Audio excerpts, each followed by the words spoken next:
Hello guys, welcome to my channel. நம்ம இந்த வீடியோவில் பார்த்தீங்கன்னா என்ன டாபிக் பற்றி பேசியிருக்கோம்னா ஏரியா 51 பற்றி தான் பேசியிருக்கோம். ஏரியா 51 அப்படின்ற ஒரு டாபிக் பார்த்தீங்கன்னா ரொம்பவே இன்ட்ரெஸ்டான ஒரு டாபிக். அது மட்டும் இல்லாமல் இந்த ஏரியா 51 அப்படின்ற ஒரு பிளேஸ் பார்த்தீங்கன்னா எல்லாருக்குமே கண்டிப்பாக தெரிஞ்சிருக்கும். அப்படி தெரியாமல் யாராவது இருந்தீங்கன்னா இந்த வீடியோ உங்களுக்கு பார்த்தீங்கன்னா ரொம்பவே இன்ட்ரெஸ்டிங்காக இருக்கும்.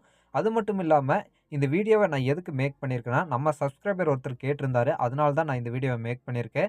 ஏன்னா ஏரியா 51 அப்படின்றத பார்த்தீங்கன்னா நிறையா பேர் பேசிட்டாங்க அந்த பிளேஸை பற்றி. இருந்தாலும் நானும் எதுக்கு பேசியிருக்கேன்னா, நம்ம சப்ஸ்கிரைபர் கேட்டதுனால நான் இந்த டாபிக் எடுத்து பேசியிருக்கேன்.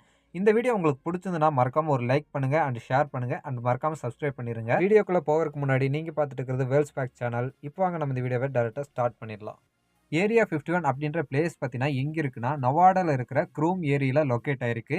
இந்த ஏரியா 51 அப்படின்ற இந்த பிளேஸ் பார்த்தீங்கன்னா ஒரு அமெரிக்க விமானப்படை ராணுவ தளமா இருந்தது. இந்த இடத்த பார்த்தீங்கன்னா யாரு மெயின்டெயின் பண்ணிட்டு இருக்கிறாங்கன்னா, தெற்கு கலிஃபோர்னியாவில் இருக்கிற எட்வர்ட்ஸ் அப்படின்ற ஒரு விமானப்படை தான் பார்த்தீங்கன்னா இந்த தளத்தை பார்த்தீங்கன்னா மெயின்டெயின் பண்ணிட்டு இருக்கிறாங்க. இங்கே பார்த்தீங்கன்னா 24 மணி நேரமும் கண்காணிப்பு இருந்துகிட்டே இருக்கும். யாருமே பார்த்தீங்கன்னா அனுமதி இல்லாமல் இந்த பிளேஸ்க்குள்ளே உள்ளே அனுமதிக்க மாட்டாங்க.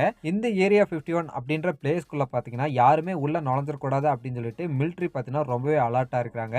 ஏன்னா ரோடு வழியாகவும் பார்த்தீங்கன்னா யாருமே உள்ளே போகக்கூடாது. அது மட்டும் இல்லாமல் ஏர்வேஸ் வழியாகவும் யாருமே இந்த பிளேஸை கிராஸ் பண்ணக்கூடாது அப்படின்ட்டு தடைகள் பார்த்தீங்கன்னா அங்கே போட்டிருக்காங்க.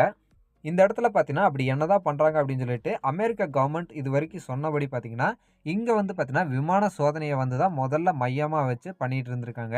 அண்ட் அதுக்கடுத்தது பார்த்தீங்கன்னா செகண்ட் வேர்ல்டு வார் அப்போ இது பார்த்தீங்கன்னா ஒரு விமானப்படை வான்வெளி தாக்குதலுக்காக உருவாக்கப்பட்ட ஒரு தளமாக இருந்திருக்கு. செகண்ட் வேர்ல்டு வார்க்கு அப்புறம் 1955ல் இங்கே ஒரு பரிசோதனை ஒன்று பண்ணியிருக்காங்க.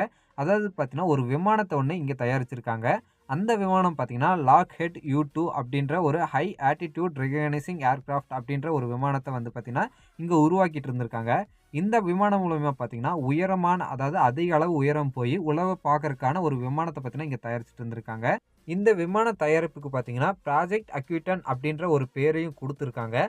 இந்த பரிசோதனையெல்லாம் யார் தலைமையில் நடந்திருக்குன்னா CIA தலைமையில் பார்த்தீங்கன்னா நடத்திட்டு இருந்திருக்காங்க. அடுத்தது 1956ல் பார்த்தீங்கன்னா U-2 அண்ட் A-12 அப்படின்ற விமானங்கள் எல்லாம் பார்த்தீங்கன்னா திருட்டுத்தனமாக இந்த இடத்துல உருவாக்கிட்டு இருந்திருக்காங்க. அதாவது பார்த்தீங்கன்னா மற்ற நாடுகளை உளவு பார்க்கறக்கு, அது மட்டும் இல்லாமல் மற்ற யூஸுக்கெல்லாம் பார்த்தீங்கன்னா விமானங்களை இந்த இடத்துல ரகசியமாக உருவாக்கிட்டு இருந்திருக்காங்க. இப்படிப்பட்ட விஷயங்கள் தான் இந்த இடத்துல பார்த்தீங்கன்னா நடந்துட்டு இருக்குது. இந்த ஏரியா 51 அப்படின்ற பிளேஸ் பார்த்தீங்கன்னா உலக அளவில் தெரியறதுக்கு என்ன ஒரு முக்கியமான காரணமாக இருந்தது பார்த்தீங்கன்னா 1989ல் ராபர்ட் லசர் அப்படின்றவர் பார்த்தீங்கன்னா இந்த பிளேஸில் ஏரியா 51 அப்படின்ற பிளேஸில் ஒர்க் பண்ணியிருக்காரு. அவர் ஒர்க் பண்ணிட்டு வெளியே சொன்ன ஒரே ஒரு வார்த்தை தான் பார்த்தீங்கன்னா இந்த ஏரியா 51 அப்படின்ற பிளேஸ் மற்றவங்களுக்கு தெரியறதுக்கு ஒரு காரணமாக இருந்திருக்கு.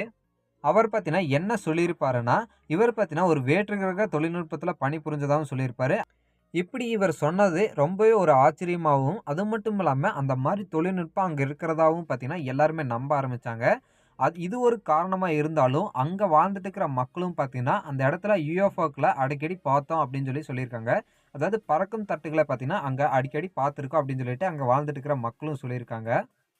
இப்படி ஒரு ப்ராப்ளம் பார்த்தீங்கன்னா அமெரிக்கன் கவர்மெண்ட்டுக்கு வந்ததுக்கப்புறம் அமெரிக்கன் கவர்மெண்ட் பார்த்தீங்கன்னா என்ன முடிவு பண்ணுறாங்கன்னா, ஜூன் 25, 2013ல் பார்த்தீங்கன்னா இங்கே என்ன நடக்குது அப்படின்றது வெளியே சொல்லலாம் அப்படின்னு சொல்லிட்டு ஒரு சில செய்திகளை மட்டும் வெளியே வர்றதுக்கு முடிவு பண்ணுறாங்க. CIAவும் பார்த்தீங்கன்னா அதுக்கு அலோவ் பண்ணுறாங்க. இப்போ தான் பார்த்தீங்கன்னா அமெரிக்கன் கவர்மெண்ட் ஏரியா 51 அப்படின்ற ஒரு பிளேஸ் பார்த்தீங்கன்னா இருக்கிறத அஃபிஷியலாக ஒத்துக்கிறாங்க. அது மட்டும் இல்லாமல் இந்த இடத்துல பார்த்தீங்கன்னா என்ன பண்ணிட்டு இருக்கிறாங்கன்றதும் சொல்கிறாங்க. ரகசியமாக பார்த்தீங்கன்னா விமானங்களை தயாரிச்சுட்டு இருக்கிறோம். அது பார்த்தீங்கன்னா கொஞ்சம் உயர்தர விமானங்களாக இருக்கும் அப்படின்னு கன்ஃபார்ம் பண்ணிடுறாங்க. இப்படி கன்ஃபார்ம் பண்ணதுக்கப்புறம் இன்னுமே பார்த்தீங்கன்னா இந்த பிரச்சனை ரொம்பவே பெருசாக தான் போகுது. அமெரிக்கா கவர்மெண்ட் பார்த்தீங்கன்னா என்ன சொல்கிறாங்கன்னா, மக்கள் UFOக்களை பார்த்தோம் அப்படின்னு சொல்கிறாங்க. அதெல்லாம் பார்த்தீங்கன்னா விமானங்கள் தான் மக்கள் பார்த்துருக்காங்க. அதை பார்த்து தான் UFOக்கள் அப்படின்னு சொல்லிட்டு தப்பாக இமேஜின் பண்ணிட்டாங்கன்னு சொல்லிட்டு அமெரிக்கன் கவர்மெண்ட் சொல்கிறாங்க. அது மட்டும் இல்லாமல் இந்த இடத்துல நாங்கள் வேறு எதுவுமே பரிசோதனை பண்ணல அப்படின்னு சொல்லிடுறாங்க.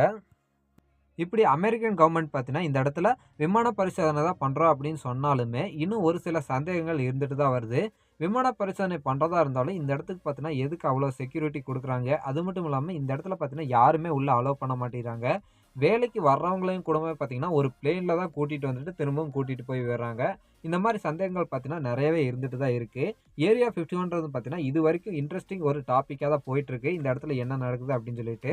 இந்த இடத்துல என்னதான் நடக்குது அப்படின்னு சொல்லிட்டு தெரிஞ்சுக்கிறதுக்கு மக்களும் பார்த்தீங்கன்னா இன்னை வரைக்கும் ட்ரை பண்ணிட்டு தான் இருக்கிறாங்க. இருந்தாலும் இந்த இடத்துல பார்த்தீங்கன்னா, என்ன நடக்குது அப்படின்னு சொல்லிட்டு யாராலுமே கண்டுபிடிக்க முடியல. ஆனா இந்த இடத்துல பார்த்தீங்கன்னா, என்ன நடக்குது அப்படின்னு சொல்லிட்டு வெளி உலகத்துக்கு தெரிய வரும்போது ரொம்பவே இன்ட்ரஸ்டிங்கா தான் இருக்கும். இந்த இடத்துல அப்படிதான் என்னதான் இருக்கு அப்படின்னு சொல்லிட்டு நீங்க என்ன நினைக்கிறீங்கன்றது கமெண்ட்ல சொல்லுங்க. அவ்வளோதான் கைஸ். நான் இந்த வீடியோவ இதோட முடிச்சுக்கிறேன். எனக்கு தெரிஞ்ச அளவுக்கு நான் உங்களுக்கு எக்ஸ்ப்ளைன் பண்ணியிருக்கேன். இது உங்களுக்கு புரிஞ்சிருக்குதா இல்லையா அப்படின்னு சொல்லிட்டு கமெண்ட்ல சொல்லுங்க. நானும் பார்த்து தெரிஞ்சுக்கிறேன்.